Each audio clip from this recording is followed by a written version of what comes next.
చూస్ country delight, live better. ఇప్పుడే country delight app ని download చేసుకోండి.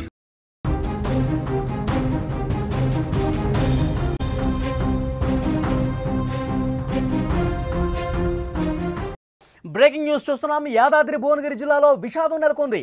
రిసార్ట్స్లో ప్రేమ జంట ఆత్మహత్య చేసుకుంది. పురుగుల మందు తాగి సుధాకర్, సుమీల చనిపోయారు. ఇద్దరికి వేర్వేరుగా పెళ్లిళ్ళైనట్టుగా తెలుస్తుంది. గత కొంతకాలంగా వీళ్ళిద్దరి మధ్య వివాహేతర సంబంధం కొనసాగుతుంది. చనిపోయే ముందు సెల్ఫీ వీడియో కూడా రిలీజ్ చేశారు. 3 రోజుల క్రితం రిసార్ట్కు ఈ మృతులు వచ్చినట్టుగా సమాచారం వస్తోంది. 3 రోజుల క్రితం వీళ్ళు రిసార్ట్కు వచ్చారు. వాళ్ళిద్దరికి పెళ్ళయింది, కానీ వేర్వేరుగా పెళ్ళయింది. ఒకరు భార్యను, మరొకరు భర్తను వదిలేసి పెళ్లి తర్వాత ప్రేమించుకున్నారు. మరి ఈ ప్రేమకి ముగింపు కార్డు ఏంటంటే మరణం. ఎస్, పురుగుల మందు తాగి బలవన్మరణానికి పాల్పడ్డారు. పెళ్ళైన తర్వాత ప్రేమలు పుడితే వాటికి క్లైమాక్స్ ఎలా ఉంటుందో ఈ కథ అర్థం పడుతోంది.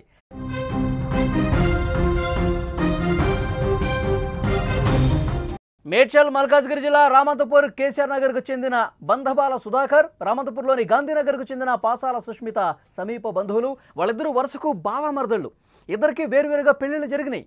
అయితే వీరి మధ్య సాన్నిహిత్యం పెరగడంతో అక్రమ సంబంధం కొనసాగుతుందని ఇరు కుటుంబాల్లో కూడా గొడవలు ఆల్రెడీ జరుగుతున్నాయి. ఈ కారణంగానే నల్గొండ జిల్లాలోని కేతపల్లి పోలీస్ స్టేషన్లో సుష్మితపై ఆమె భర్త కేసు పెట్టాడు. దీంతో మనస్తాపానికి గురైన సుష్మిత సుధాకర్ వద్దకు వచ్చేసింది. వీరిద్దరూ 2 రోజులుగా బీబీనగర్ మండలం కొండమడుగు శివారులోని రిసార్ట్స్కు వెళ్లారు. అక్కడ గది అద్దెకు తీసుకున్నారు. ఆదివారం మధ్యాహ్నం బలవన్మరణానికి పాల్పడ్డారు. ఈ కేసులో అత్యంత సంచలనాత్మక విషయం ఏమిటంటే సుధాకర్, సుమీల ఆత్మహత్య చేసుకునే ముందు 10 నిమిషాల నిడివి గల సెల్ఫీ వీడియోను ఒకటి రికార్డ్ చేశారు. సుమీలు కూడా 3 పేజీల లేఖ రాసింది. ఇదే విషయానికి సంబంధించి మరింత ఇన్ఫర్మేషన్ మనం తెలుసుకుందాం. మా ప్రతినిధి శరత్ అందించడానికి సిద్ధంగా ఉన్నారు. శరత్, ఇద్దరు బావమరదళ్ళు ఆల్రెడీ వాళ్ళకి పెళ్లిళ్ళు అయిపోయినాయి. వాళ్ళ మధ్య ఒక అనైతిక బంధం కొనసాగుతున్నట్టుగా సమాచారం వచ్చింది. ఆల్రెడీ ఇంట్లో గొడవలు ఉన్నట్టు తెలుస్తోంది. ఒక రిసార్ట్కి 3 రోజుల ముందే వచ్చి సూసైడ్ చేసుకున్నారు పురుగుల మందు తాగి. ఒక సెల్ఫీ వీడియో రిలీజ్ చేసినట్టుగా తెలుస్తుంది. 3 పేజీల లేఖ కూడా రాసినట్టుగా తెలుస్తుంది. అసలు అందులో ఏముంది, వాళ్ళు ఏం చెప్పారు, పూర్తి డీటెయిల్స్ ఇవ్వండి. థ్యాంక్ యూ వాలి. యాదాద్రి భువనగిరి జిల్లా బీబీ నగర్ లో ఒక రిసార్ట్ లో ఇద్దరు కూడా బలవన్నానికి పాల్పడ్డారు, సుధాకర్ అండ్ సుస్మిత. మరి నిజంగా సుధాకర్ వివాహితుడు, సుస్మిత కూడా వివాహితురాలు. మరి వీళ్ళిద్దరు కూడా దగ్గర బంధువులు, అంటే బావమరదల వరుస. వీళ్ళిద్దరిది నల్గొండ జిల్లా కేతేపల్లి వాస్తవ్యులు. వీళ్ళిద్దరు కూడా రామంతాపూర్ లో, అంటే కేసీఆర్ నగర్ లో సుధాకర్ నివసిస్తున్నాడు. అదే విధంగా అదే రామంతాపూర్ లో గాంధీ నగర్ లో సుస్మిత నివసిస్తుంది. వీళ్ళిద్దరు కూడా బావమరదల వరుస. అయితే వీరికి వివాహం అయింది, అంటే వీళ్ళిద్దరు కూడా ప్రేమ వివాహం చేసుకున్నారు. సుధాకర్ ప్రేమ వివాహం చేసుకున్నాడు, సుస్మిత కూడా ప్రేమ వివాహం చేసుకుంది వేరే వాళ్ళని. కానీ ఈ సుధాకర్ సుస్మితకు పెళ్ళైన తర్వాత ఈ వివాహేతర సంబంధం, అంటే సుధాకర్ తో ఉన్నటువంటి పరిచయంతో కాస్త కొంచెం ప్రేమగా మారినటువంటి సందర్భం. అదే విధంగా వీళ్ళిద్దరు ఇల్లీగల్ అఫైర్స్ ఉన్నటువంటి సందర్భం. మరి దీని వల్ల సుస్మిత, సుధాకర్ 2 రోజుల క్రితము రిసార్ట్స్ కి వచ్చి, అంటే కొండమర్రులో ఉన్నటువంటి రిసార్ట్స్ కి వచ్చి అక్కడ 2 రోజుల నుంచి ఉంటూ వాళ్ళంతా కూడా, అంటే వాళ్ళిద్దరు కూడా మాట్లాడుకున్నటువంటి సందర్భము. దీంట్లో సుధాకర్ వాళ్ళ బావకు ఫోన్ చేసి నిన్న రాత్రి నేను చనిపోతున్నానని చెప్పి సెల్ఫీ వీడియోలో చెప్పడం జరిగింది. ఎందుకంటే నేను సుస్మిత లేనిది నేను ఉండలేను, ఎందుకంటే ఇంట్లో నాకు భార్య ఉన్నప్పటికీ నాకు సుస్మితను ముఖ్యం అని చెప్పి సుధాకర్ చెప్పినటువంటి విషయము. లేదు అలా చేయొద్దు, నేను వస్తున్నామని చెప్పినా కూడా ఎక్కడున్నా అనేది సమయం అయితే, ప్లేస్ అయితే చెప్పలేనటువంటి పరిస్థితి. మరి అదే విధంగా సుస్మిత కూడా ఒక 3 పేజీల లేఖ అయితే రాసింది. అందులో నేను సుధాకరే నా జీవితం అనుకుంటున్నాను, కానీ నాకు కూడా పెళ్ళైపోయింది, కానీ నాకు భర్త కన్నా ముఖ్యం నాకు సుధాకర్ అని చెప్పి ఆమె కూడా చెప్పినటువంటి సందర్భం. నిజంగా ఏది ఏమైనప్పటికీ వీళ్ళిద్దరు కూడా పురుగుల మందు తాగి బలవనం చెందడం అయితే చాలా బాధ కలిగిస్తుందని చెప్పవచ్చు. ఎందుకంటే సుధాకర్ 39 సంవత్సరాల వయసు కలిగినటువంటి వ్యక్తి. శరత్, వీళ్ళు రిసార్ట్కు వచ్చే ముందు వరకు వాళ్ళ భర్త భార్య కలిసి ఉన్నారా లేదా? సుధాకర్ వాళ్ళ భార్యతో ఎప్పుడో విడిపోయారు వాళ్ళు చెప్తున్నారు. ఎందుకంటే ఇంట్లో గొడవలు జరుగుతున్నాయట. సుధాకర్ తో ఎప్పుడైతే సన్నిహితంగా ఏమో ఉంటుందో అప్పటి నుంచి సుధాకర్ గొడవలు అవుతుండడమే కాకుండా కేతేపల్లి పోలీస్ స్టేషన్ లో, వీళ్ళ ఏదైతే సొంత ప్రాంతమైనటువంటి కేతేపల్లి పోలీస్ స్టేషన్ లో కేసు కూడా పెట్టాడు భర్త. సుస్మిత వాళ్ళ భర్త కేసు పెట్టాడు ఏమో పైన. ఆ కేసు పెట్టిన సందర్భంలో సుస్మితకు సుధాకర్, అంటే ఇద్దరు కూడా మాట్లాడుకుంటున్నారు, నా పైన మా భర్త కేసు పెట్టారని చెప్పి మాట్లాడుకున్న సందర్భంలో ఇదే రిసార్ట్ లో మాట్లాడుకున్నారు. గత 2 రోజుల నుంచి కూడా ఇదే రిసార్ట్ లో వాళ్ళు ఉంటున్నారు. మరి వాళ్ళు ఇక్కడికి వచ్చి బలవన్ మనకి అంటే చనిపోదామని వచ్చారా, లేదంటే ఇక్కడ మాట్లాడుకొని ఇంకా ఏమైనా చేద్దామని వచ్చారా, కానీ మొత్తానికైతే వాళ్ళిద్దరు అంటే సుష్మిత మీద ఎప్పుడైతే కేసు పెట్టాడో వార్త, అప్పటి నుంచి కూడా సుష్మిత సుధాకర్ తో మాట్లాడుతూ నా పైన కేసు పెట్టారు, నన్ను ఇబ్బంది పెడతారని చెప్పి చెప్పినటువంటి సందర్భం. ఓకే, అంటే కుటుంబంలో గత కొన్ని రోజులుగా ఈ కలహాలు అవి జరుగుతున్నాయి కదా, ఇంకా కుటుంబ సభ్యులు అక్కడ రిసార్ట్ దగ్గరకు వచ్చారా, వాళ్ళు ఇచ్చినటువంటి సమాచారం ఏంటి? అసలు వాస్తవానికి రిసార్ట్ అంటే ఎక్కడున్నాం అనేది చెప్పలేదు. వాళ్ళ బావకి సుధాకర్ ఎప్పుడైతే రంజిత్ వాళ్ళ బావకి ఎప్పుడైతే కాల్ చేశాడో మేము ఎక్కడున్నామని చెప్పలేదు, కానీ నేను చనిపోతున్నాను, నాకు సుష్మితనే జీవితము, ఆమెనే నాకు దక్కట్లేదు అని చెప్పి అతను, సుష్మిత కూడా నాకు సుధాకర్ జీవితం అని చెప్పి ఆమె ఇట్లా అనుకోవడము, కానీ ఎక్కడనే తెలియక వాళ్ళు ఎప్పుడైతే మన అంటే ముప్పలకు వచ్చి పిఎస్ లో కంప్లైంట్ చేసినప్పుడు ఆ మొబైల్ ఆధారంగా అక్కడ సిగ్నల్స్ ఆధారంగా ఈ బీబీనార్ పోలీసులకు ఇన్ఫర్మేషన్ ఇస్తే బీబీనార్ ప్లస్ వాళ్ళ బంధువులు అందరు కలిసి వచ్చినప్పుడు లోపల అంటే ఒక రూమ్ లో గది అదే తీసుకున్నారు. 2-3 రోజుల నుంచి ఇక్కడే ఉంటుందని చెప్పాలి వాళ్ళు కూడా, రిసార్ట్స్ వాళ్ళు.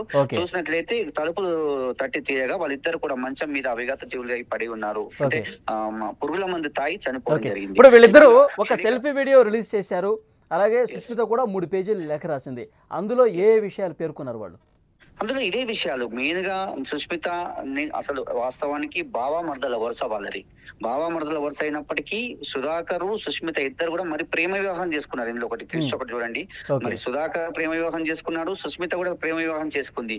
అయినప్పటికీ మళ్ళొక అంటే సుధాకర్ ఎప్పుడైతే అంటే బావా మర్దల వరుసను మామూలుగా మాట్లాడుతూ కనీసం అంటే వాళ్ళ ఈ వ్యవహారం కాస్త కొంచెము అక్రమ సంబంధంగా దారితీసిందని చెప్పవచ్చు. అంటే వీళ్ళు ఏమనుకుంటారంటే భర్త కన్నా నాకు ఈమె ముఖ్యమని, ఈమె అతను కూడా నాకు భార్య కన్నా ఈ సుష్మిత ముఖ్యమని ఇద్దరు కూడా అట్లా అనుకొని, అంటే ఈ భార్య ఉంది అతనికి భర్త ఉంది. ఇప్పుడు వీళ్ళిద్దరూ ప్రేమించి పెళ్లి చేసుకున్న తర్వాత వీళ్ళకి ప్రేమ పుట్టిందా? అంతకుముందు ఏం లేదా?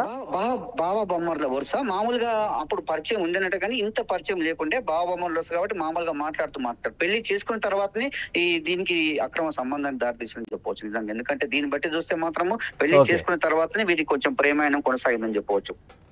ఓకే, పోలీసులతో మీరు మాట్లాడారా? ఏంటి ఈ కేసుకు సంబంధించిన అదనపు డీటెయిల్స్ ఏమి ఇచ్చారు? పోలీసులు ఏమంటున్నారంటే ఇంకా అంటే దర్యాప్తు చేస్తాం, మెయిన్ గానైతే వీరైతే అక్రమ సంబంధం వల్లనే జరిగిందని చెప్పి వాళ్ళకి చెప్తారు. ఎందుకంటే ఇక్కడ ఉన్నటువంటి రిసార్ట్స్ లో 2 రోజుల నుంచి వాళ్ళు ఉంటున్నారు. ఇక మా అంటే మేమిద్దరం కలిసి ఉండాలి అంటే ఇక్కడ ఉన్న అంటే మా భర్తకు నా మీద కేసు పెట్టాడు, ఈ విషయంలో గొడవలు జరుగుతున్నాయి కాబట్టి నా మీద కేసు పెట్టాడు.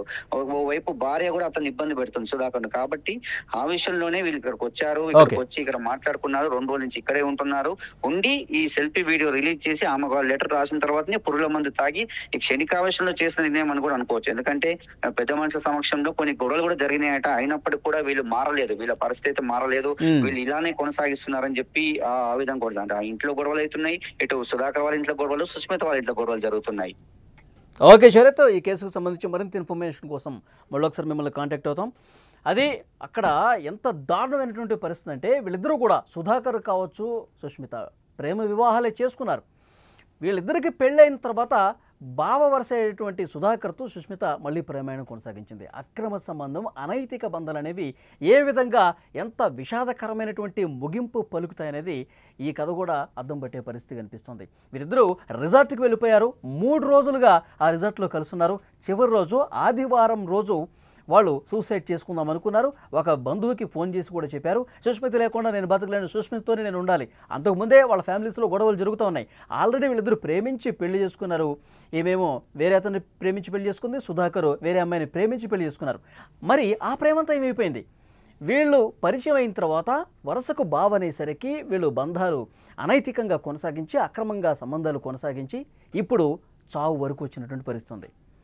ఇదే అంటే ప్రియుడి మోజులో పడి ఏ విధంగా చేస్తూ ఉన్నారు దారుణాలు, ఇప్పుడు తనువు చాలించే పరిస్థితి కూడా వస్తుంది. గత కొన్ని రోజులుగా మనం చూస్తూ ఉన్నాం అసలు దేశంలో ఎలాంటి వికృతమైనటువంటి మనస్తత్వంతో ఈ విధంగా దారుణాలు చోటు చేసుకుంటాయన్నది చాలా స్పష్టంగా అర్థమవుతోంది. ఇలాంటి అక్రమ సంబంధాలు పెట్టుకుంటే ఇదే విధంగా ముగింపు పలుకుతుంది, చావుకు దారితీస్తుంది, చావే చివరిగా అంతిమంగా జరిగేదని చెప్పి చాలా స్పష్టంగా ఈ కేసును బట్టి మనకు అర్థమవుతోంది.